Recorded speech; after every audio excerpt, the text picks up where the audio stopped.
छत्रपती संभाजीनगर जिल्ह्यातील गंगापूर खुलताबाद मतदारसंघातील विकास कामांमध्ये तब्बल 4,70,00,000 रुपयांचा गैरव्यवहार झालाय।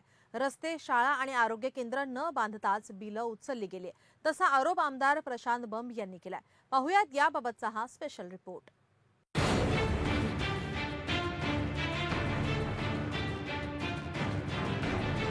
रस्ते, शाळा, आरोग्य केंद्राचा पत्ता नाही। कामं न करताच उचलली कोट्यवधींची बिलं। झोपलेलं प्रशासन जागं झालं, बिलं उचलली। छत्रपती संभाजीनगर जिल्हा परिषदेच्या माध्यमातून रस्ते, शाळेच्या इमारती आणि आरोग्य केंद्र ही कामं अजून पूर्ण झालेली नाहीत, तरी 4,70,00,000 रुपयांचा गैरव्यवहार केल्याचा गंभीर आरोप केला जातोय। या गैरव्यवहारामध्ये जिल्हा परिषद बांधकाम विभागाचे कार्यकारी अभियंता सुखदेव काकड, तत्कालीन अभियंता शाखावर, मुख्य लेखा आणि वित्त अधिकारी चंद्रकांत पाटील यांच्यासह इतर कंत्राटदार आणि अधिकारी दोषी असल्याचे आमदार बंब यांनी म्हटलंय। 8 रस्ते व बिल्डिंग्स मिळून जवळपास 4,70,00,000 रुपयाच्या आसपास कामे फक्त प्लिंथ लेवलला केली, सगळ्या शाळा खुल्या झाल्या असं पूर्ण बिल्स रेकॉर्ड केले।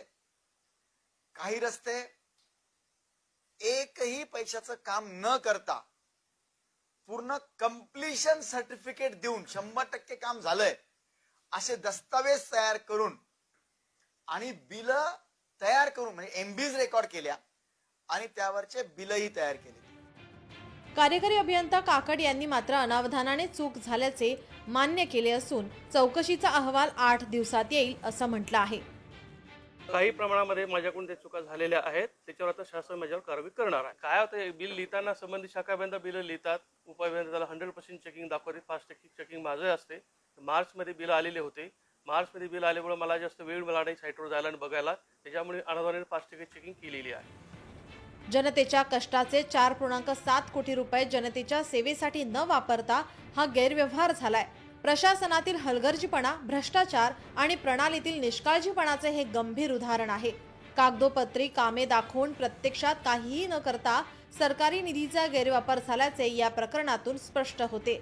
संबंधित अधिकाऱ्यांवर कठोर कारवाई होणे गरजेचे असून दोषींना शिक्षा होऊन भविष्यात असे प्रकार पुन्हा होऊ नयेत यासाठी पारदर्शक चौकशी आणि न्यायालयीन प्रक्रिया अत्यावश्यक आहे। जिल्हा परिषदेमध्ये 8 कामं झाली नाहीत, मात्र त्यांची बिले उचलण्यात आली आणि त्यानंतर आमदारांनी हा संपूर्ण प्रकार समोर आणला। शाळेच्या वर्ग खोल्या पूर्ण झाल्या नाही, मात्र त्याची बिले उचलण्यात आली। रस्ते झाले नाही, मात्र त्या ठिकाणी डांबरी रस्ते दाखवून त्याची बिले उचलण्यात आली। आणि एक महत्त्वाचा मुद्दा म्हणजे या ठिकाणी अधिकाऱ्यांनी देखील कबुली दिली की ही माझ्याकडून चूक झाली, मात्र हा प्रकार उघडकीस आला म्हणून मान्य केलंय। असे राज्यभरात किती प्रकार आहेत आणि किती भ्रष्टाचार आहेत, त्यामुळं आता यावर पाहणं आणि याकडे लक्ष देणं सुद्धा गरजेचं आहे। सचिन बडे, लोकशाही मराठी, छत्रपती संभाजीनगर। लोकशाही मराठी, ऐका, पहा, जागरूक रहा।